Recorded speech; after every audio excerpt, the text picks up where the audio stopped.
pedopsiquiatra, na sua qualidade realmente profissional e lidando com os problemas das crianças e da juventude, encontra muitos Antónios? Muitíssimos.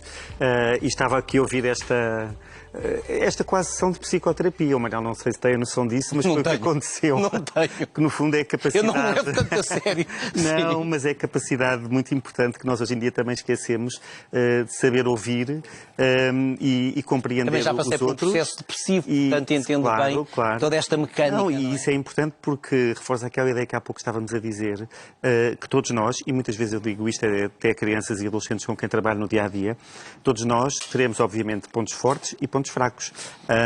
Eu também, qualquer pessoa, isso é que é ser humano. Não somos super-homens, nem super-mulheres. Não é? Exatamente. E o nosso trajeto de vida é uma contínua peregrinação interior. O António acabou em Fátima, outras pessoas começam e acabam noutros pontos, mas é uma contínua peregrinação interior no sentido de nos conhecermos cada vez melhor e, sobretudo, de sabermos gostar de nós como somos. Há uma frase... Só assim gostaríamos dos outros. Há uma frase muito pequenina, mas muito lapidar de uma pedopsiquiatra portuguesa, que era a doutora Teresa Ferreira, que dizia que o essencial do nosso bem-estar emocional residia apenas na necessidade de amar e de ser amado. Mas, Pedro, isso é quase que a síntese de tudo. Mas aquilo assim. que me faz alguma confusão por vezes são estes processos solitários, não é? Pouco partilhados e que depois acabam por ter solução por eles próprios, porque eu não tive essa sorte. Há 28 anos, quando me senti num estado depressivo, tive de recorrer à terapia, que me descodificou e que me equilibrou até ao dia de hoje, e já lá vou 28 anos. Exatamente. Não é um perigo, por vezes, nós confiarmos demais em nós e não procurarmos ajuda? Sim, e eu costumo dizer uma coisa que é o seguinte, todos nós temos os nossos recursos, imensas vezes funcionam para as pequenas coisas do dia-a-dia. Também costumo dizer que um dia-a-dia normal... O discurso motivacional não resolve tudo. Pois não, e o dia-a-dia normal não é um dia-a-dia isento de dificuldades. Depois, obviamente, temos as pessoas que nos cercam, que estão mais próximas, e muitas das vezes, atenção, porque há uma primeira etapa em que muitos adolescentes ou crianças começam a sentir dificuldades e nem quem está mais próximo conseguem transmitir, ou nem quem está mais próximo consegue perceber e valorizar. E depois há, obviamente, as ajudas especializadas, que felizmente hoje em dia já olhamos para elas de uma outra maneira. Durante muito tempo a saúde mental foi sempre o parente pobre de tudo isto, não é? Ainda não é? Eu acho que é, embora há coisas tão paradoxais. Por exemplo, a Organização Mundial de Saúde já diz desde há quase 10 anos que as maiores causas de letalidade em todo o mundo são as perturbações de ansiedade e as perturbações depressivas. Em Portugal já vamos no terceiro triénio em que doenças mentais fazem parte das 3 prioridades do Programa Nacional de Saúde. E durante anos e anos, gerações inteiras desvalorizaram a saúde mental dos mais novos. Exatamente. E desvalorizaram. E às vezes isso sim ainda desvalorizam. O sofrimento da criança ainda hoje será desvalorizado por muito boa gente. E imensas vezes aquilo que é somatizado, ou seja, aquilo que passa para o corpo, em termos de mal-estar emocional infantil e juvenil, que ainda continua muitas das vezes a ser desvalorizado. Uma criança à solta numa rede social pode ter um efeito nefasto. Para ela própria, não? As redes Porque estas ditaduras do corpo, da beleza, estão muito vinculadas aos blogs, a certos blogs, a certas redes sociais. Claro. Temos aqui um perigo diferente. Temos, sobretudo, uma realidade completamente nova e uma realidade que nós também, pessoas da nossa geração, não vivemos enquanto crianças nem adolescentes. Não. Quer sejamos pais, professores... É uma coisa muito recente, isto nem 20 anos tem. Recente, e na qual esta geração já entrou, entre aspas, quase que nascida dentro dessa realidade. E eu digo sempre, as redes sociais têm coisas espetaculares. Não há dúvida nenhuma. Bem, vejamos o exemplo do que aconteceu durante esta pandemia e a forma como os jovens conseguiram, apesar de tudo, manter contactos sociais, relacionais, etc. Então, os familiares era através das plataformas digitais que se contactavam, não é? Isto seria muito mais insuportável se não houvesse plataformas digitais e redes sociais. Claro. Depois tem aquela parte extremamente difícil que é ter criado hoje em dia quase como uma ditadura da imagem, na qual frequentemente as pessoas são submersas. Pedro, peço desculpa de interromper, ela sempre existiu. Se formos à publicidade ao longo das décadas, a publicidade é sempre para prodigalizar a imagem perfeita, não é? Sem dúvida, mas hoje em dia com um poder muito mais extenso, ao segundo, digamos assim. Imediatamente. E depois também com uma outra questão que é assim, de facto as redes sociais publicam, quase que eu diria assim, exclusivamente o melhor de cada um de nós. Eu às vezes digo a brincar, bem, quem é que será a pessoa que põe uma fotografia naquelas coisas dos Instagrams ou não sei o quê, descabelada, acabada de acordar, com olheiras, a barba crescida?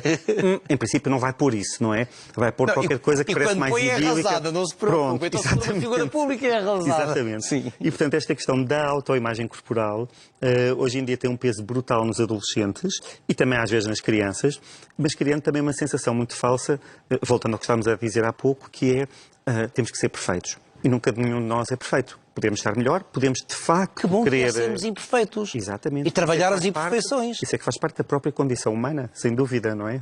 O que é que vamos encontrar neste seu livro?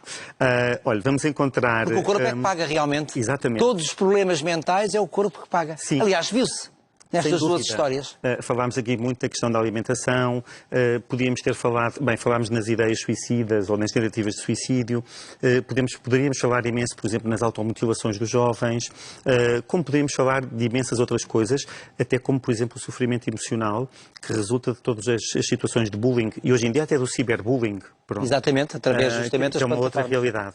E, portanto, vamos encontrar um pouco de uma certa teoria do que nos remete outra vez para pensar entre ligação corpo e mente, desde que somos pequeninos, até ao final dos nossos dias.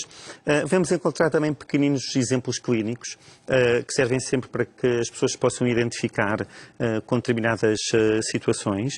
E vamos encontrar, espero eu, algumas formas, algumas ideias de desatar estes nós, que por vezes são tão complexos para quem os sofre, mas vistos de fora podem ser também resolúveis. Uma criança que não vá desatando os seus nós, um jovem que não vá desatando os seus nós, transforma-se em que tipo de cidadão? Adulto.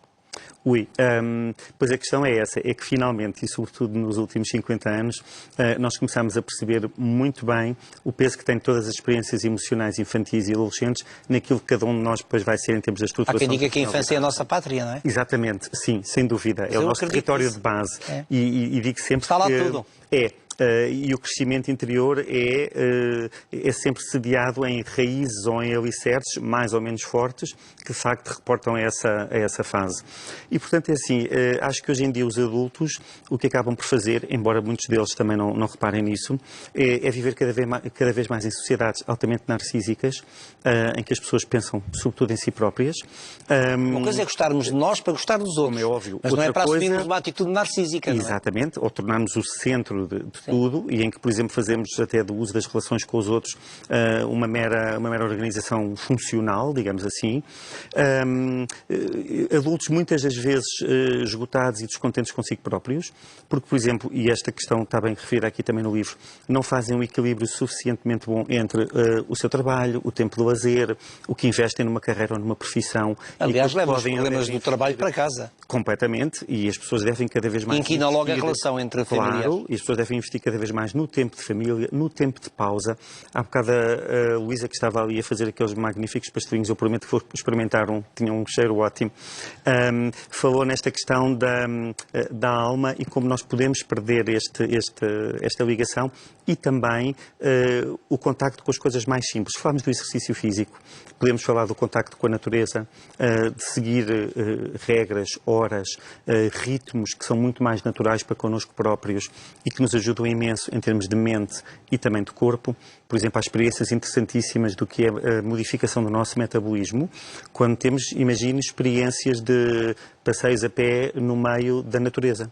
A forma como isso altera a produção. As crianças estão muito mais vocacionadas para essa ligação com a natureza que os adultos. Exatamente. Não é? Só que podem educar os adultos. Quando nós olhamos em redor e vemos, por exemplo, as grandes cidades, os grandes aglomerados urbanos ou suburbanos em que vivemos, fazemos estes trajetos para chegar aqui à TV, pela IC19, etc. Olhamos em redor e pensamos assim, como é possível estas pessoas terem um bom equilíbrio da sua saúde mental quando falta, por exemplo, um parque para correrem, faltam espaços para os miúdos praticarem desporto, faltam aquilo que nós chamamos pontos de fuga ou portos de abrigo. Praticar desporto não é enfiá-los dentro de um ginásio ou dentro de uma coisa como fechada. Como é óbvio. Não é? Olha, isso é outra questão que hoje em dia acontece, que é as pessoas fazerem investimentos parcelares ou temporais no seu corpo.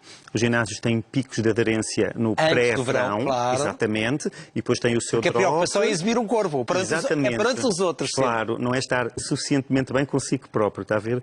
E por vezes com coisas tão mais simples que nós podemos introduzir no nosso dia-a-dia e sobretudo ajudar os mais novos a criar essa cultura também, não é? De andar a pé, praticar desporto, fazer, por exemplo, uma alimentação saudável. A questão da alimentação reside aí, basicamente, muito mais do que grandes dietas. É as pessoas saberem que podem comer um pouco de tudo de uma maneira equilibrada. Sem fanatismos. Sem fanatismos, exatamente.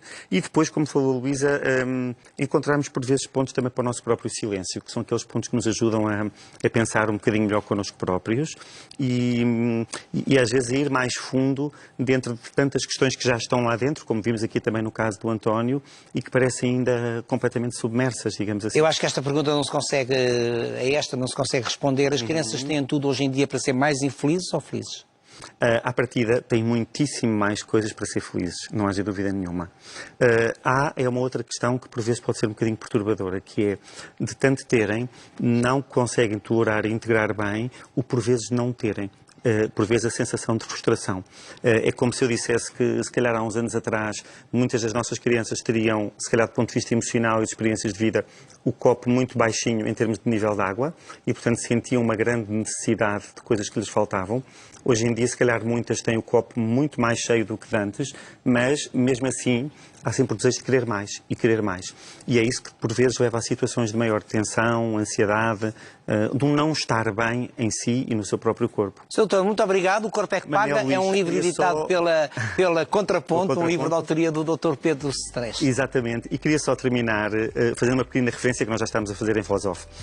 Eu conheci o Manuel Luís Gossa há 25 anos. Na Praça da Alegria. Foi a minha primeira experiência em televisão a apresentar o meu primeiro livro, que na altura era um livro de edição de autor, se calhar como outros que aqui falámos. Portanto, Manuel Luís, era para lhe agradecer isso. 25 anos depois, continua com essa cara de menino. Depois é para abrir em casa. Não posso abrir aqui. Não. É um livro, é um outro livro, vá. Mas é outro livro além deste? Não, é uma pequenina coisa que eu fiz só para amigos, mais. Pronto. A Covid-19. Olha, mas isto é um bom tema. Aliás, que pena não saber deste livro, uma lição de esperança no futuro. Mas eu acho que sou daqueles que nunca acreditei na ideia de que íamos ficar melhores. Eu acho que ficámos piores. Os bons continuam bons, os maus ficaram péssimos. Não partilha desta ideia? Não, eu partilhei de uma ideia de que, apesar de tudo, a humanidade tem continuado sempre a superar-se a si própria. E era aquilo que ainda há bocado falávamos. Estamos, obviamente, melhores do que há uns anos atrás. E o meu sentimento de esperança, apesar de tudo, é esse.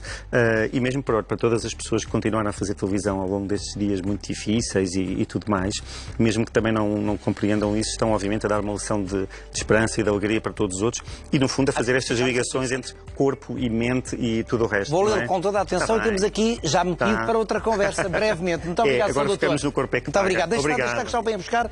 Eu vou ali ter